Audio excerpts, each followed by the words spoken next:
नमस्कार दोस्तों, आप सभी लोगों का IBGS सेंटर में स्वागत है। मेरा नाम इंद्रभान। जो इस चैनल पर नया है वो सब्सक्राइब करो, ठीक है।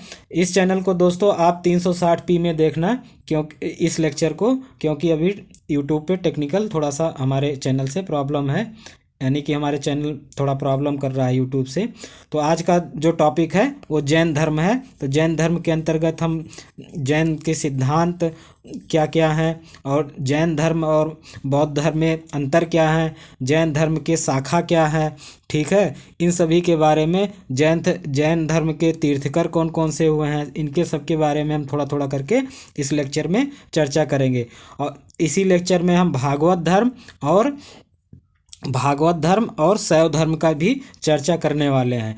तो ये यूपी PCS, बिहार PCS के लिए बहुत इम्पॉर्टेंट टॉपिक होने वाला है, अर्थात बहुत इम्पॉर्टेंट लेक्चर होने वाला है। अब स्टार्ट करते हैं, देर न लगाते हुए शुरू करते हैं। सबसे पहले हम जैन धर्म को यहाँ पे पढ़ाएंगे। तो जैन धर्म क्या है? जैन धर्म एक शाश्वत धर्म है। क्या? जैन धर्म जो है एक शाश्वत धर्म है। शाश्वत का अर्थ क्या हुआ? यानी कि कभी ना मरने वाला या कभी ना समाप्त होने वाला, उसे हम शाश्वत कहते हैं। हिंदी उसका अर्थ ये हुआ कि कभी समाप्त ना होने वाला, यानी कि जैन धर्म में ऐसा विश्वास है इस पृथ्वी का विनाश कभी हो ही नहीं सकता, ठीक है। अर्थात यह पृथ्वी प्रारंभ से अंतिम तक विद्यमान रहेगी, ठीक है। ऋषभदेव या आदिनाथ जैन धर्म के प्रथम तीर्थकर हुए। तो यह क्वेश्चन पूछा जाता है कि ऋषभदेव जैन धर्म के प्रथम तीर्थकर कौन है? तो ऋषभदेव या आदिनाथ। ऋषभदेव की चर्चा अरिस्टनेम के साथ ऋग्वेद के केसी सूक्त में, कहाँ? ऋग्वेद के केसी सूक्त में देखने को मिलता है। किसका? ऋषभदेव का जो है वो ऋषभदेव जो हैं अरिस्टनेम के साथ उनका एक जगह चर्चा हुआ है ऋग्वेद के किस सूक्त में? केसी सूक्त में किया गया है। तो इस प्रकार से हम देख लिए कि प्रथम जैन तीर्थकर कौन हुए? ऋषभदेव, या इन्हीं को आदिनाथ के नाम से जानते हैं। अब एक एक करके हम थोड़ा सा देख लेते हैं। यहाँ पे इम्पोर्टेंट है तीर्थकर और प्रतीक। ये क्वेश्चन पूछा जाता है कौन से तीर्थकर हैं और उनका प्रतीक क्या है। तो ऋषभदेव जो है, ऋषभदेव का प्रतीक क्या है? सांड। अजीतनाथ का क्या है प्रतीक? हाथी। नेमिनाथ का क्या है? शंख।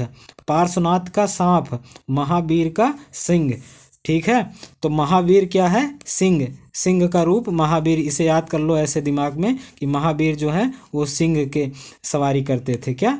सिंह का सवारी करते थे, ठीक है। और पार्श्वनाथ, तो पार्श यानी कि सा से पार्श, सा लास्ट में सा आ रहा है, तो सांप। इनका प्रतीक चिन्ह क्या है? सांप है। और नेमिनाथ का शंख है, शंख बजाते थे कौन? नेमिनाथ। और अजीतनाथ का हाथी है। ऋषभदेव क्या क्या क्या है? सांड है।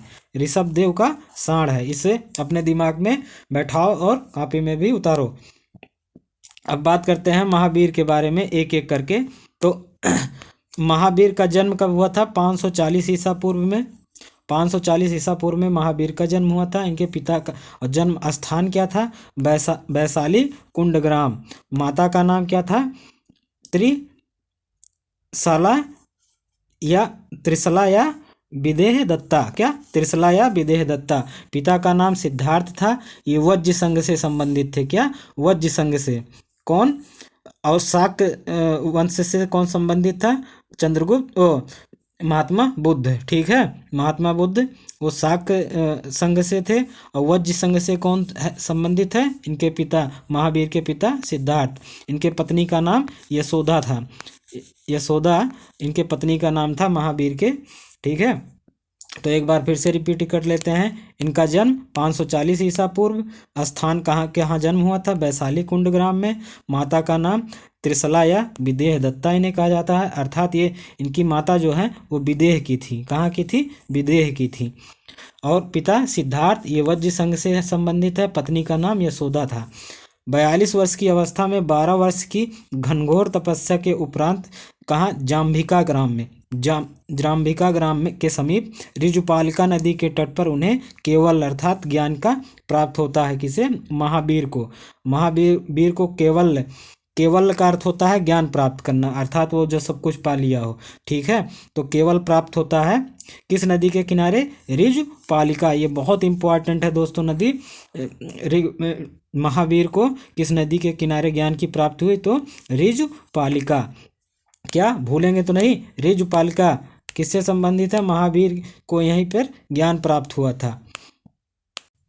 और जिस प्रकार महावीर ऋजुपालिका नदी के किनारे ज्ञान प्राप्त किए थे, उसी प्रकार गौतम बुद्ध किस नदी के किनारे? निरंजना नदी के किनारे। ठीक है, निरंजना नदी गौतम बुद्ध ने निरंजना नदी के किनारे तपस्या किया था और महावीर ने ऋजुपालिका नदी के किनारे। ठीक है, अब जब उन्हें ज्ञान प्राप्त हो गया, क्या ज्ञान प्राप्त के पश्चात वे केवलिन जिन, इनका नाम है। ठीक है, उन्हें पूछता है एग्जाम में, केवलिन किसे कहते हैं? तो महावीर को। जिन किसे कहते हैं? तो हम महावीर को। आहर्त और निग्रंथ यानी बंधन रहित। जब ज्ञान इसमें माना गया है जैन धर्म में, जब किसी व्यक्ति को ज्ञान प्राप्त हो जाता है तो वो निग्रंथ हो जाता है यानी बंधन रहित हो जाता है।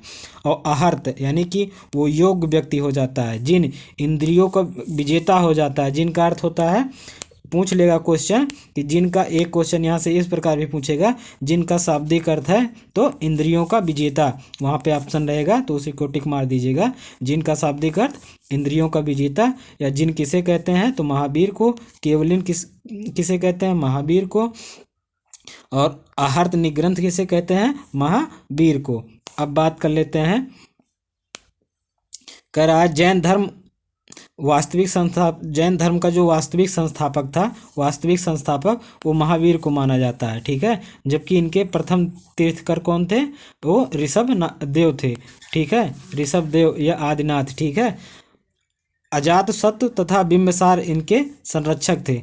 अजातशत्रु और बिंबिसार इस समय इनके संरक्षण, इस धर्म का यानी कि आपका ये कह ले महावीर के धर्म यानी कि जैन धर्म के संरक्षक थे। ये अजातशत्रु और बिंबिसार ये दोनों जैन धर्म को मानने वाले थे। ठीक है, अब बात करते हैं आगे। तो इसमें जैन दर्शन के बारे में हम देख लेते हैं। जैन दर्शन, तो इस दर्शन में महावीर ने सत्य, अहिंसा और आस्तेय, अपरिग्रह और ब्रह्मचर्य ये 5 महाव्रत माने हैं। कौन? 5 महाव्रत किसने माना है? वो महावीर ने माना है। और 4 महाव्रत किसने माना है? 4 महाव्रत आदिनाथ ने माना है। ठीक है, इसे अपने 4 महाव्रत किसने माना है दोस्तों? 1 मिनट।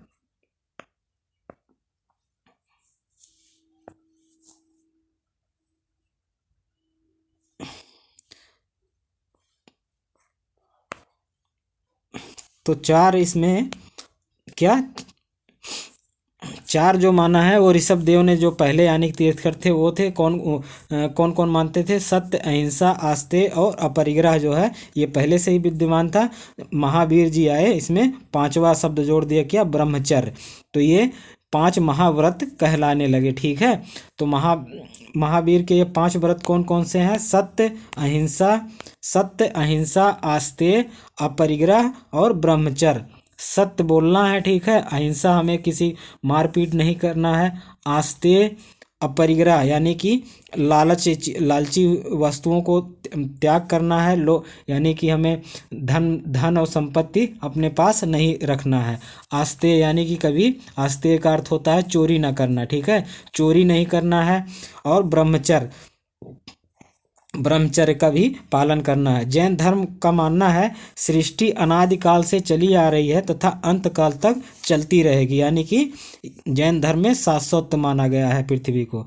ईश्वर सृष्टि के निर्माण, रक्षा तथा विनाश के लिए उत्तरदायी नहीं है। यह क्वेश्चन पूछ सकता है या ऑप्शन देके, जैन धर्म में ईश्वर सृष्टि के निर्माण, रक्षा और विनाश के लिए उत्तरदायी नहीं माना गया है ईश्वर को। ठीक है, तो ये बात सही रहेगा उस ऑप्शन का। ठीक है, सृष्टि शाश्वत है। शाश्वत का अर्थ है यहाँ पे शाश्वत। इस शाश्वत विश्व में अनेक चक्र हैं। क्या? इस शाश्वत विश्व में अनेक चक्र हैं।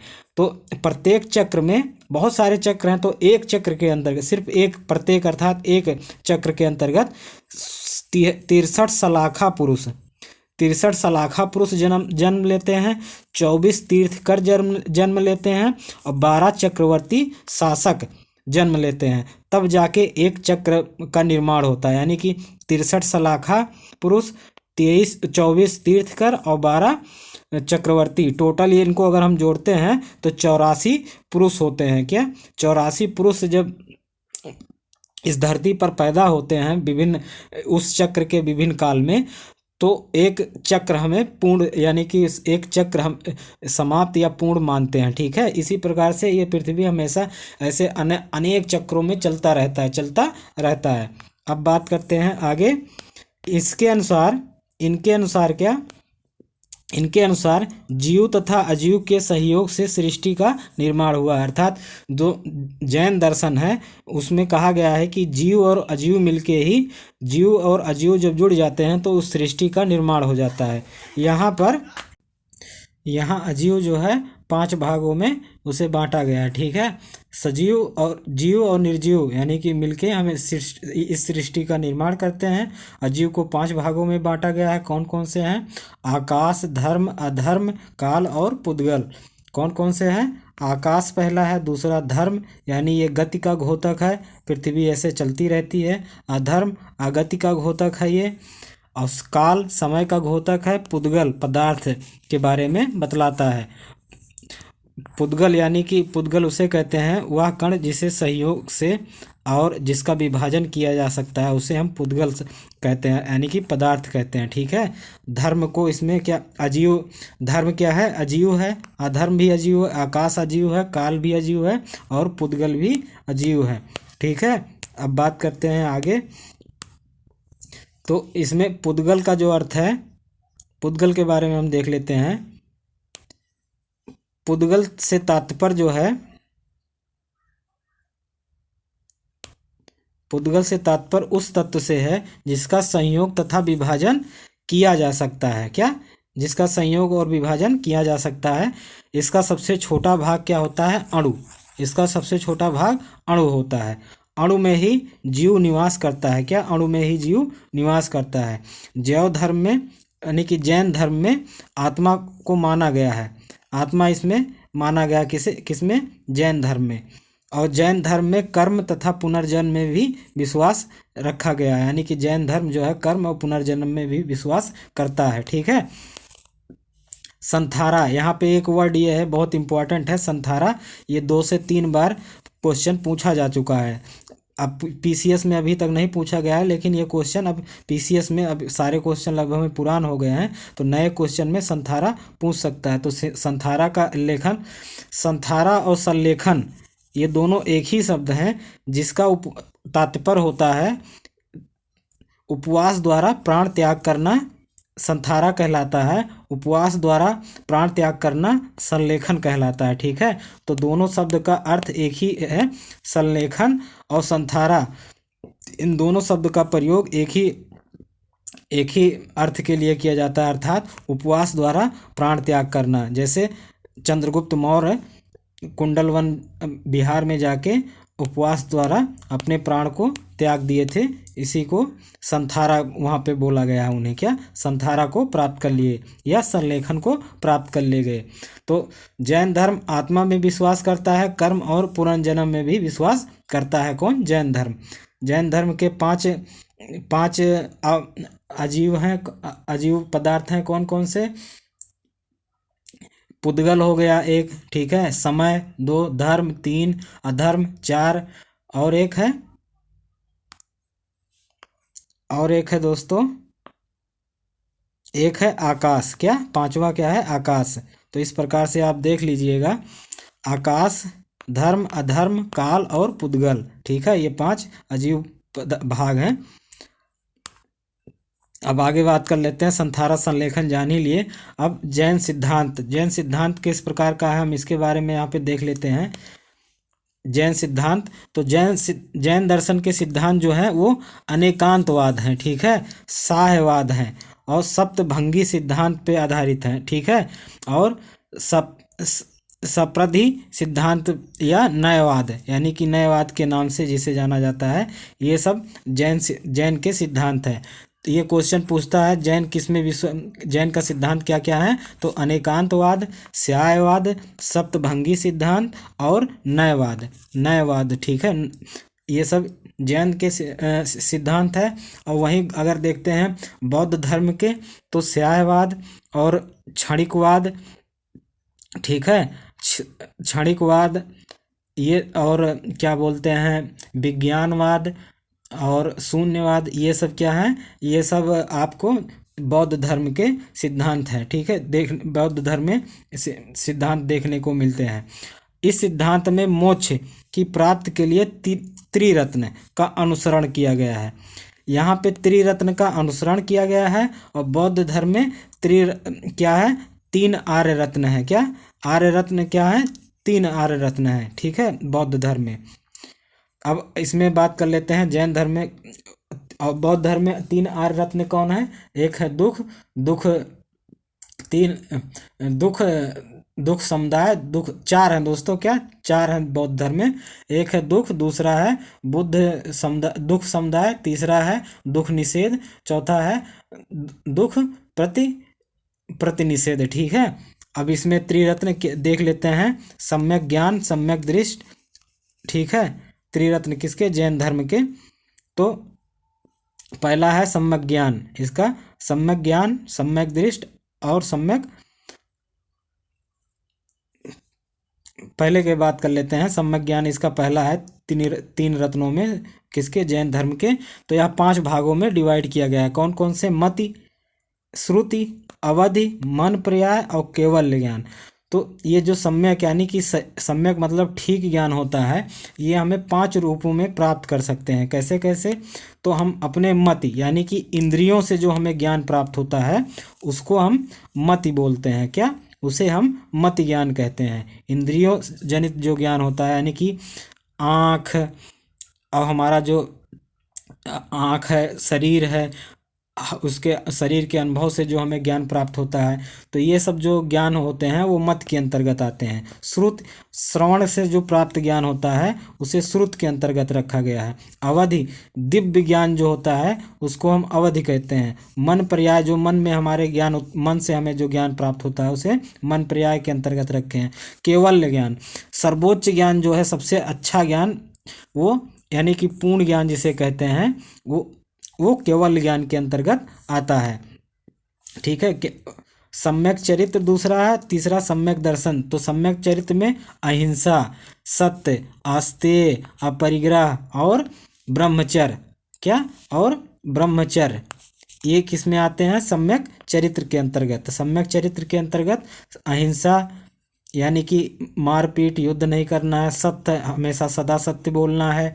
आस्तेय का यहाँ पे अर्थ है चोरी ना करना, चोरी नहीं करना है। अपरिग्रह, धन का संचय नहीं करना है। ठीक है, इसका अर्थ होता है अपरिग्रह का धन का संचय ना करना। और ब्रह्मचर्य, ठीक है। और सम्यक दर्शन, तो सम्यक दर्शन के अंतर्गत जैन तीर्थ करो तथा उनके उपदेशों में दृढ़ आस्था, क्या, जैन तीर्थकर हैं और उनके उपदेश जो हैं उनमें दृढ़ आस्था और श्रद्धा रखना ही सम्यक दर्शन कहलाता है। ठीक है, तो 5 प्रकार जैन धर्म में त्रिरत्न है। तो 3 रत्न कौन कौन से हैं आपको, तो पहला है सम्यक ज्ञान। सम्यक ज्ञान में 5 प्रकार के ज्ञान हैं। और दूसरा है सम्यक चरित्र, इसमें भी 5 प्रकार की बात की गई है। और तीसरा है सम्यक दर्शन, इसमें, ठीक है। तो पहला एक बार रिपीट कर देते हैं। जो सम्यक आपका सम्यक ज्ञान है उसके अंतर्गत 5 प्रकार के ज्ञान हम 5 प्रकार से ज्ञान प्राप्त करते हैं। कौन कौन से, एक मत ज्ञान है, श्रुति, अवधि, मन पर्याय, केवल ज्ञान। ठीक है, मत इंद्रियों द्वारा जो जनित ज्ञान हमें प्राप्त होता है। श्रुति कानों से जो हम सुनते हैं वो जो ज्ञान प्राप्त होता है। अवधि जो दिव्य ज्ञान होता है मन पर्याय से। और केवल यानी सर्वोच्च जो ज्ञान है। अब आगे बात कर लेते हैं जैन संघ।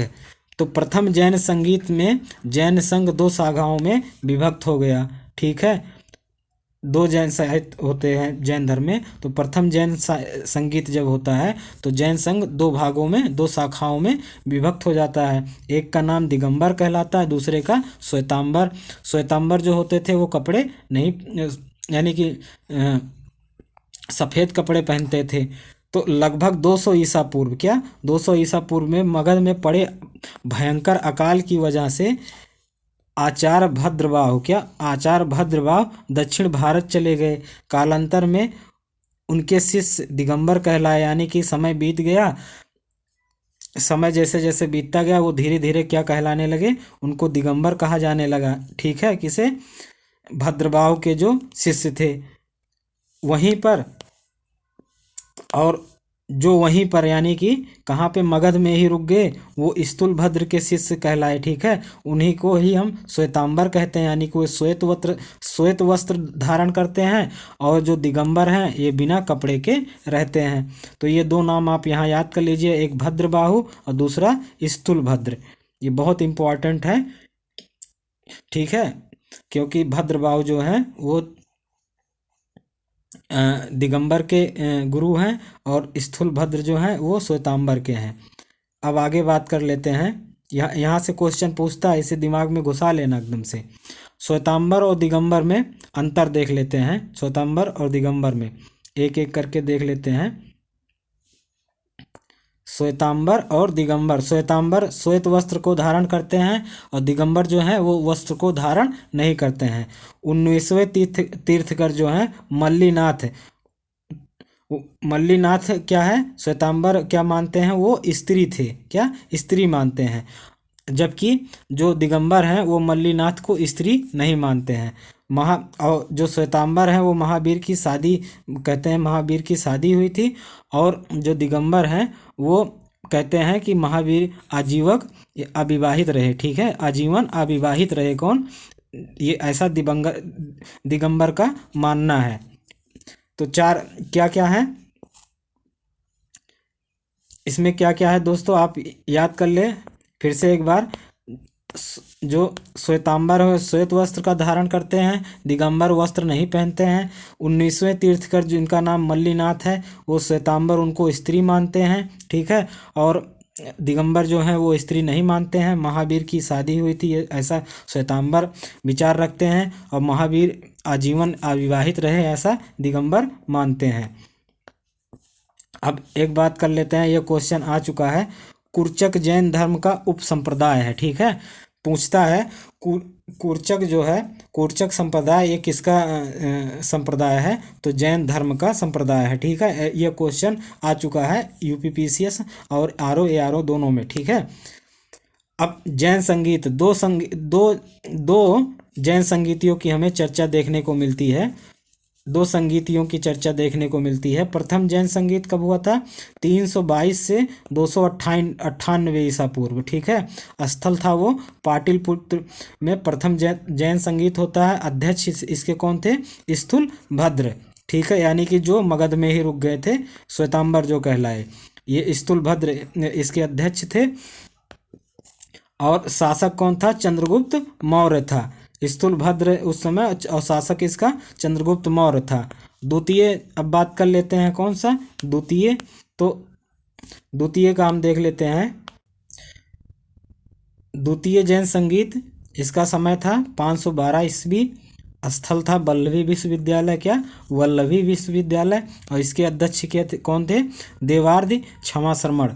देवार्धि क्षमा शर्मण जो थे द्वितीय जैन संगीत के अध्यक्ष थे, और प्रथम जैन संगीत के स्थूलभद्र थे। अब आगे बात कर लेते हैं भागवत धर्म, ये नया धर्म है, जैन धर्म समाप्त होता है इसी तरह। और इसी में जैन धर्म और बौद्ध धर्म का हम यहाँ अंतर देख लेते हैं एक बार। तो जैन धर्म और बौद्ध धर्म में अंतर, ठीक है, जैन धर्म बौद्ध धर्म में अंतर, इधर जैन धर्म है, इधर बौद्ध धर्म है। तो पहला जो है, जैन धर्म आत्मा में विश्वास करता है, वहीं बौद्ध धर्म जो है वो अनात्मवादी है। ठीक है, यानी कि वो आत्मा में विश्वास नहीं करता है। जैन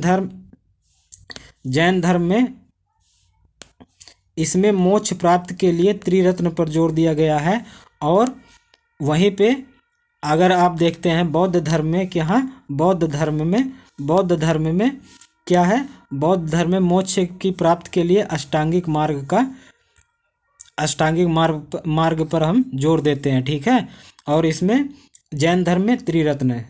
जैन धर्म के त्रिरत्न कौन कौन से अभी बताए थे, सम्यक ज्ञान, सम्यक चरित्र और सम्यक दर्शन। और अष्टांगिक मार्ग में क्या क्या आता है, अष्टांगिक मार्ग में आता है सम्यक व्यायाम, सम्यक आजीवन, सम्यक आजीवन। इसमें मतलब 8 प्रकार से दिया गया है उसे। शील प्रज्ञा में इसको बांटा गया है अष्टांगिक मार्ग को, ठीक है। 8 मार्ग बतलाए गए हैं।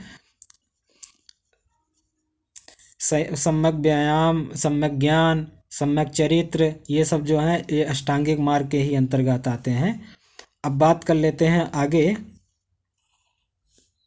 तो जैन धर्म कहता है जैन धर्म अधिक प्राचीन है, यानी कि अगर देखा जाए जैन धर्म बौद्ध धर्म में अंतर किया जाए तो जैन धर्म जो है बौद्ध धर्म से पहले आया था, यानी कि जैन धर्म प्राचीन है बौद्ध धर्म से।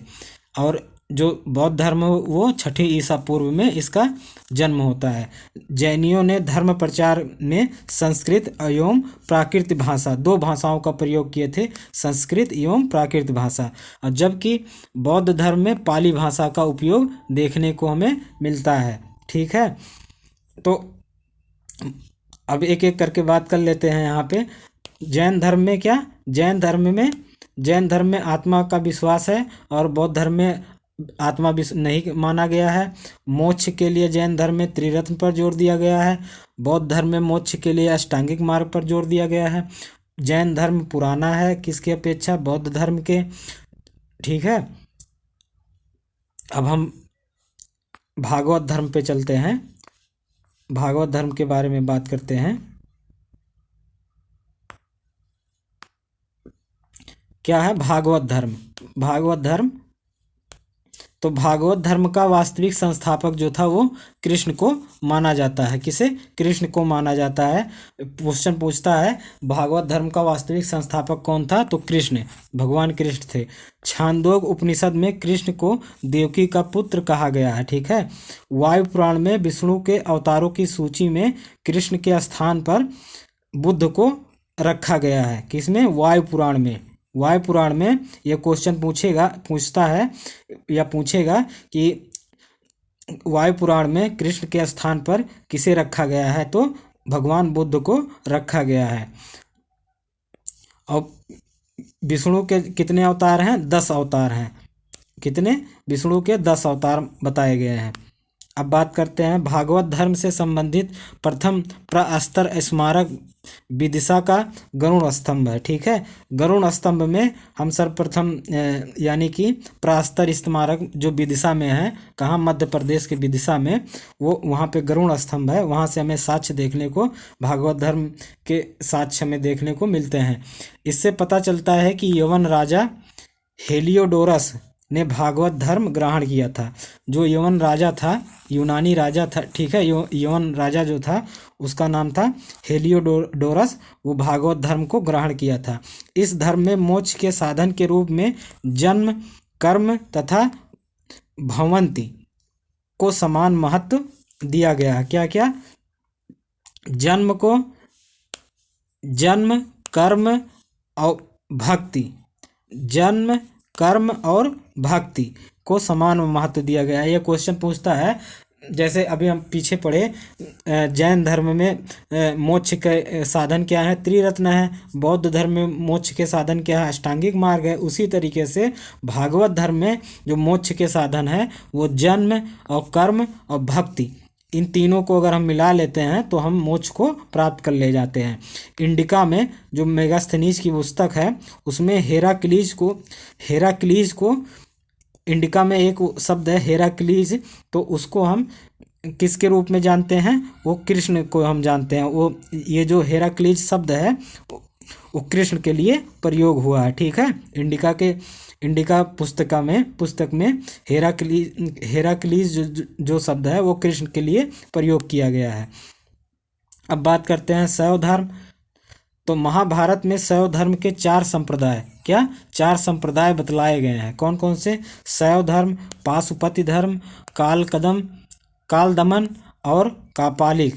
ये इष्ट देव की पूजा करते हैं कौन? कापालिक। ठीक है, यही क्वेश्चन पूछा भी गया है कि इष्ट देव की पूजा कौन करता है, तो कापालिक। शैव धर्म या कापालिक किसका संप्रदाय है, तो वो शैव धर्म का संप्रदाय है। आगे बात करते हैं महाभारत के अनुशासन पर्व में। कहाँ? महाभारत के अनुशासन पर्व में सर्वप्रथम इसका उल्लेख होता है। लिंग की जो पूजा है सर्वप्रथम कहाँ इस देखने को मिलता है, तो महाभारत के अनुशासन पर्व में। कहाँ? महाभारत के अनुशासन पर्व में लिंग का पूजा जो है सर्वप्रथम देखने को, या सर्वप्रथम हमें साक्ष्य प्राप्त होता है। शिव की प्राचीनतम मूर्ति प्रथम शताब्दी में कहाँ पे? गुंडीमल में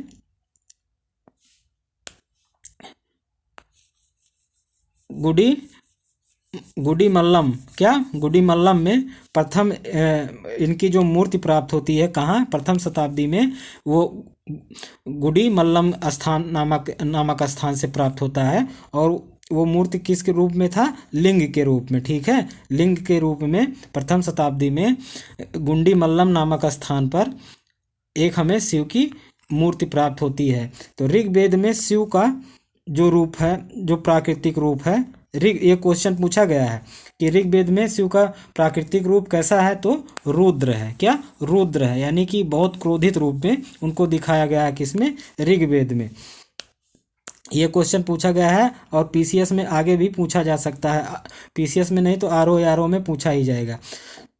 वाजसनेयी संहिता में शिव को समस्त लोकों का स्वामी कहा गया है। कहाँ? वाजसनेयी संहिता में। तो ये इम्पोर्टेंट है। वाजसनेयी संहिता में शिव को समस्त लोगों का स्वामी कहा गया है। ऐसा पूछेगा कि शिव को समस्त लोगों का स्वामी कहाँ कहा गया है, तो वाजसनेयी संहिता में। मेगास्थनीज की जो पुस्तक है इंडिका, उसमें एक शब्द प्रयोग हुआ है डायनोनस। क्या? डायनोनस। तो जो ये शब्द है डायनोनस, वो शिव के लिए संभवतः प्रयोग किया गया है। ठीक है, जैसे हेराक्लीज कृष्ण भगवान के लिए प्रयोग किया गया था, उसी प्रकार डायनोनस जो है वो शिव के लिए प्रयोग किया गया है। कहाँ पे ये है? ये मेगास्थनीज के इंडिका नामक पुस्तिका में। कालिदास ने कुमार संभव में शिव का उल्लेख किया है। किसमें? कालिदास ने कुमार संभव में। ठीक है, अर्धनारीश्वर इसका क्या अर्थ होता है, इसको हम देख लेते हैं। पुरुष तथा प्राकृत अथवा देव तथा उसकी शक्ति योग को प्रदर्शित करता है। कौन? अर्धनारीश्वर। ये क्वेश्चन इस प्रकार से यहाँ पे पूछता है। क्वेश्चन आपको एग्जामों में पूछेगा कि अर्धनारीश्वर किसका प्रतीक है, तो ऑप्शन में या तो ये रहेगा या तो ये वाला रहेगा, यानी कि पुरुष तथा प्राकृत अर्धनारीश्वर दिखाता है हमें। अगर ये ऑप्शन नहीं है तो दूसरा ऑप्शन ये रहेगा, देव तथा उसकी शक्ति योग। क्या? देव तथा उसकी शक्ति योग। अर्धनारीश्वर का जो अर्धनारीश्वर जो हमें अपना संदेश देता है, अर्धनारीश्वर का अर्थ क्या है या संदेश या तात्पर्य क्या है, तो वो देव तथा उसकी योग शक्ति को निरूपित करता है। क्या? निरूपित करता है कौन? अर्धनारीश्वर। तो पूछेगा क्वेश्चन, अर्धनारीश्वर किसे निरूपित करता है, तो पुरुष तथा प्राकृत को निरूपित करता है। या ऐसे पूछेगा, अर्धनारीश्वर किसे निरूपित या प्रदर्शित करता है, तो देव तथा उसकी शक्ति योग को। इसके साथ दोस्तों ये लेक्चर अब ये समाप्त होता है। अगर इस चैनल पर आप नए हैं तो सब्सक्राइब करें और ज़्यादा से ज़्यादा शेयर करें इसे। नमस्कार दोस्तों, जय हिंद।